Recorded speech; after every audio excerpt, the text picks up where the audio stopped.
So, I'd like to invite up your fearless leader, Ato Buona Jürgen. Would you please come and take the stage? Here he is, ladies and gentlemen. Big round of applause for Jürgen. All right, ladies and gentlemen, let's keep your hands together for the one and only. Come up here.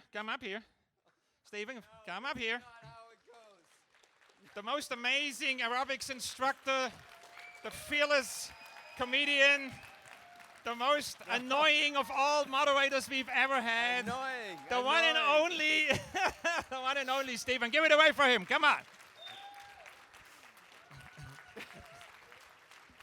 The most annoying. I wear that. I represent that. You should take some pride in the fact that we still have full tables in this room. I hope it's part of the content as well, but you had a lot to do with it. Thank you, Steve, man. for this. Thank you so Super. much. Thank you. All right, let's keep these hands warm. There is a whole number of people who are behind what happened this week, this amazing week so far. There's a whole group of people. There's a working group. Can the working group kindly please stand up? Let us see it. And our ACS staff who have been fronting the office, please show yourself. Stand up. Woo! Ethel, come up. Ethel, come up here. Ethel, come up here. Ethel, come up here. Go up there. Preeti, Go. come up here. Asuka. So you can see only 5 people are actually standing. All the other 35 are so tired that they didn't make it to the finale. Thirdly, I asked Ethel to come up here because several of you have asked me what is going on, why is Ethel leaving? Okay, so I want to do this in a very transparent and open way, even on the podium together with her. She assured me she's not leaving because she's sick and tired of me. I know. Never. I'm not sure I believe it, but that's what she said. That's not what we heard. Yeah, that's exactly right. She's also not tired of working with you. I just want to make that very, very clear. This was actually not really her own decision, and I want you to hear it from me. She was as surprised as I was, and to be very honest, in this room, even Laura was. Okay? This was a call from the 12th floor, and this was a call because she's unique in this institution, and when there is an issue and a crisis and somebody has to go and take something difficult on, who they turn to? Woo! Give it to her. This is not a farewell. We have plenty of time. She's still with us, 150% until the end of June. So it's not a farewell party. Nobody needs to worry about it. But I wanted to get this out of the way because there has been rumors, there's been talk. There's nothing behind it. It's precisely that. There was a call from the 12th floor. I said, we need her to do this India or this South Asia job. And that was the end of the story. And I had nothing to do with it, nor did I think she. Okay, Ethel, thanks.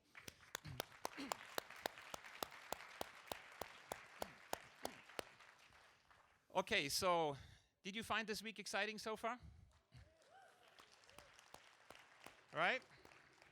I am so in awe that so many of you are still here on a Thursday afternoon. This is the first, and I've been to a few, if I remember correctly, a few in the past few years of these sessions. I never recall that there was a situation like that where so many of you have decided to stay, even though there's other exciting things to do. And not forget, we're in the middle of Washington's most exciting shopping mall in Tyson's Corner.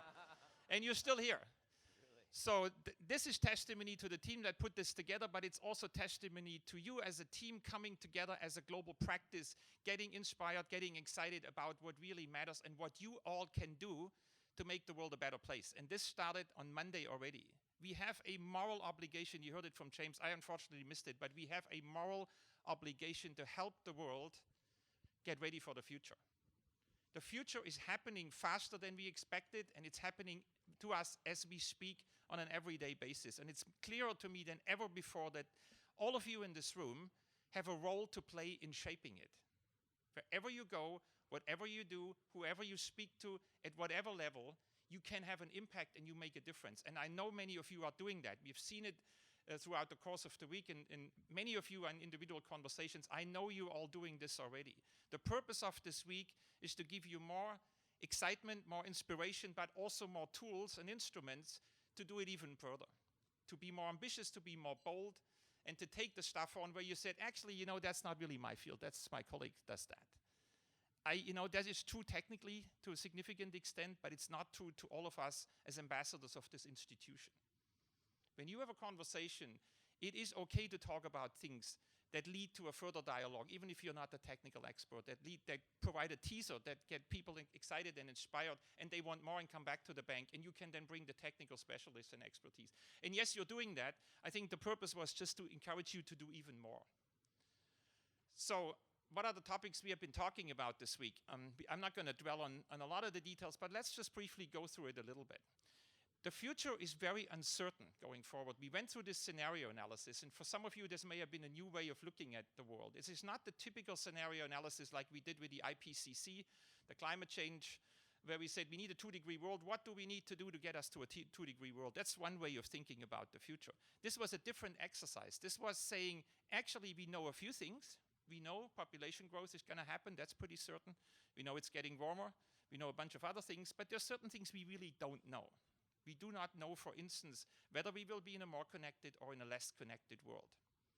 And we need to prepare for all of these worlds. We also don't know whether we can actually change behavior, consumption behaviors.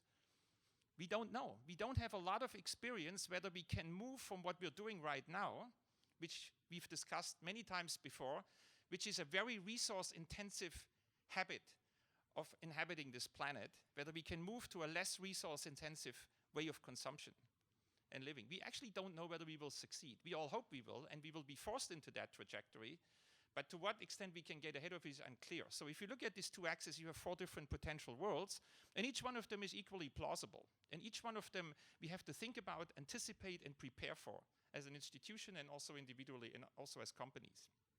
So I think this was an initial exercise for all of us to kind of get into that space. It's not immediately operational, but it's a teaser. We will do more of that in the future. We've already discussed that because we are increasingly concerned that we are too much in a reactive mode as a group, as an institution as a whole, but also as an agriculture GP. That we're usually brought in when there's crisis, that we're usually reacting to things when it's way too late. We need to get way ahead of the curve, anticipating things, preparing for things, having dialogues before these crises happen, etc., etc. Which leads me to the second topic, another topic that was discussed, crisis and fragility. There's no doubt in anyone's mind that we will see more of it rather than less. We are, as an institution, when we were designed for reconstruction. We were not designed for prevention. We are called the IBRD, the Bank for Reconstruction and then Development. We were not called the Bank for Crisis Prevention and the Bank for Anticipation and Preparation for things to come. This is not what we were made for. This is not in our DNA. We are now in a process to change that because the international community is facing a crisis of incredible proportions, and it's going to get worse if it ever gets better. And it's on us to reinvent ourselves. This is the conversation that's happening now in the annual meetings on the 12th floor everywhere. The UN is going through the same thing, the United Nations. We need to repurpose these institutions that were created 60, 70 years ago for the world that we are facing. And I want us as a global practice to be in that conversation, and I want us to be ahead of that conversation. Because we often are at the center of famine. This week, one reason I wasn't able to participate the whole time was because we have 4 countries in severe crisis. There is scrambling going on everywhere. Yemen is collapsing. Northeastern Nigeria is a complete disaster. Southern Sudan, Somalia, we're seeing things happening in Kenya coming up. All the countries around that area are beginning to see a buildup of crisis again. Malawi, Tanzania. We see the writing on the wall. Northern Kenya, we see the writing on the wall again. We need to get into a space where we as a group, as part of this institution, are there before it happens. I know this is ambitious, but this is something that we absolutely have to do. We talked about, and we will talk a lot more about this going forward, we talked about nutritional outcomes. Did you learn something about the nutritional outcomes on Tuesday and what can be done to improve this? Remember 2 years ago when we first started talking about agriculture and nutrition and health outcomes, everybody was like, oh God, the next fad of the month, and why do we have to do that? That's not what we normally do. That's not what we studied.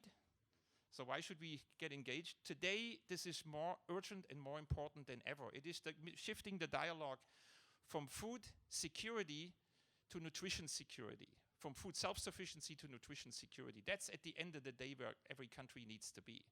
And I don't want to, I hope that many of you, I know many of you were at the conversation we had with Jim Kim a few months ago in the fall in one of our staff meetings, where he laid out in some detail how he sees the connection between the nutritional status of young people in a country and its potential future in an economy where if you're not totally on top of it academically, you have no chance to compete.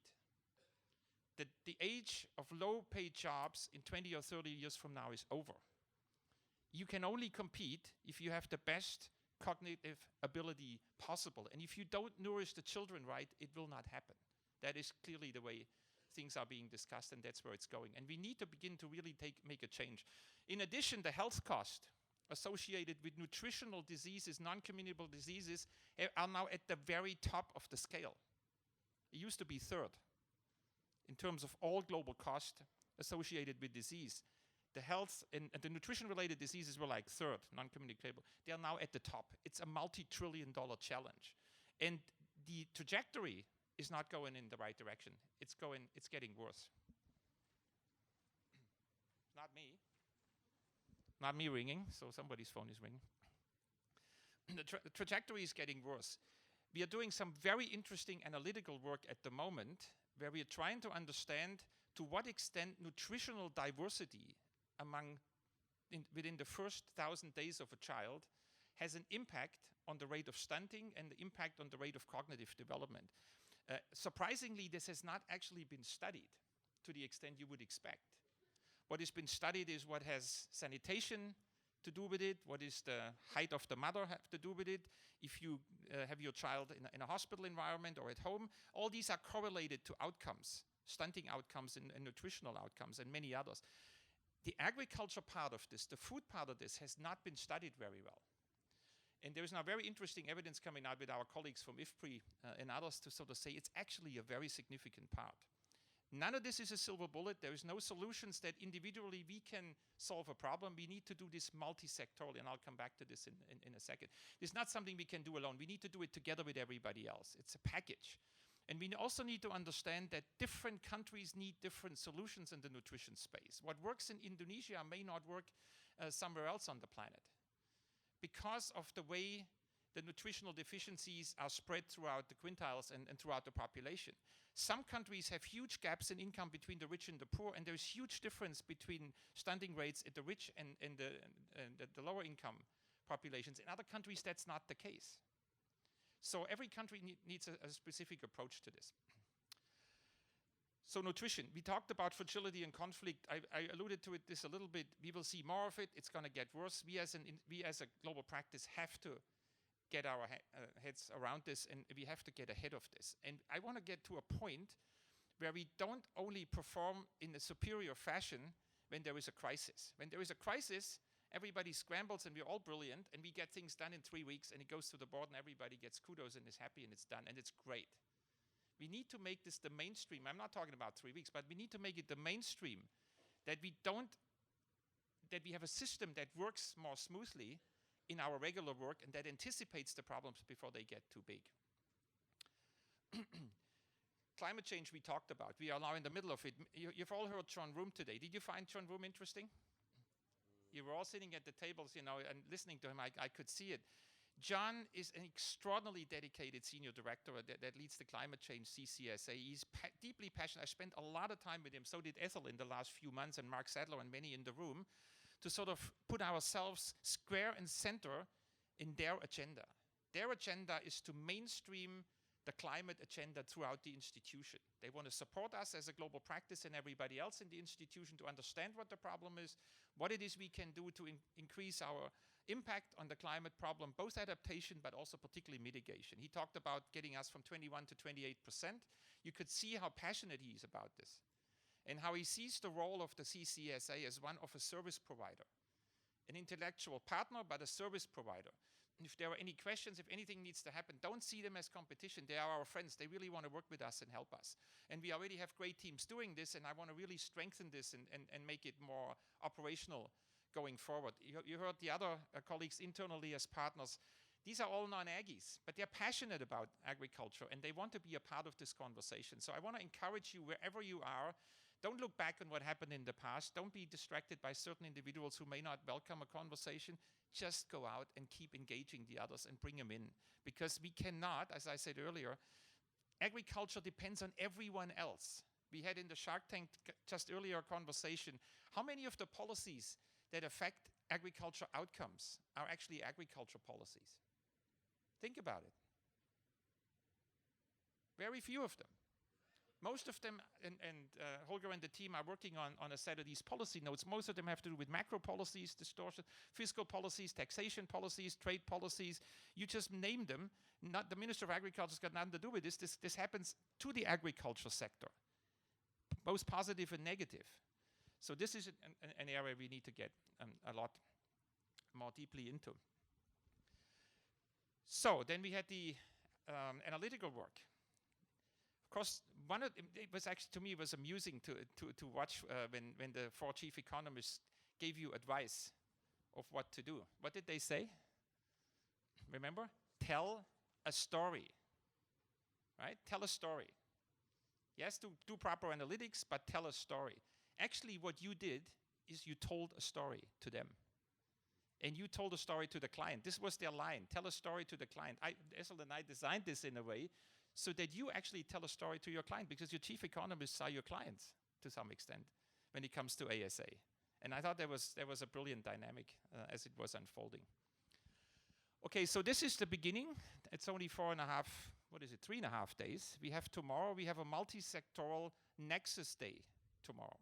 I would really like to ask you, if you can, I know some of you may have plans, but please reconsider at least the early morning. Everything Essel says, please, come tomorrow.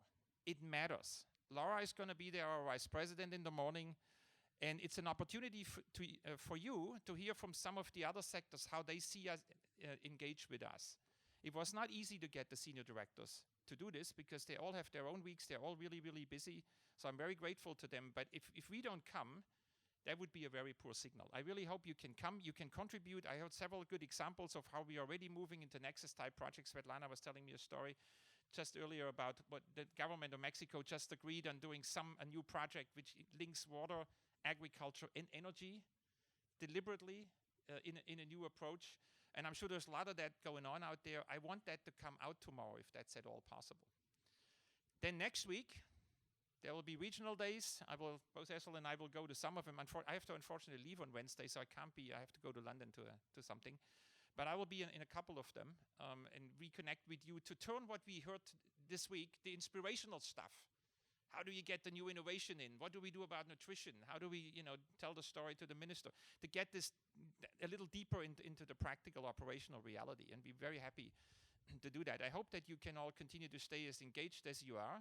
It's just absolutely thrilling to see how this team is coming together. I listened to a lot of the conversations around the room. There is a lot of connectivity going on, which is also part of the plan for these weeks. And several of you have come to me and also to Essel and others to say, thank you so much for doing this every year, despite crises, despite budgetary issues. We will continue to do this every year, and we will continue to change it and adapt it and adjust it in the way that works for you. So the preparation team, spend a lot of time trying to understand what we can do differently, what we can do better. Should it be more external? Should it be more internally focused? And we will adapt every year, and we will change. We will be responsive to you. This year, you heard a lot less from me. You heard a lot more from people from outside, and this was deliberate, purposely. All the sessions were largely run by people from outside, the innovators, the technology folks, health experts, the AMR folks, our animal welfare colleagues. We wanted to give you a feel and a sense of what's going on out there. And I can, of course, not be amiss, Francois will never forgive me if I don't say a few words about the AMR. Do you all know what AMR stands for?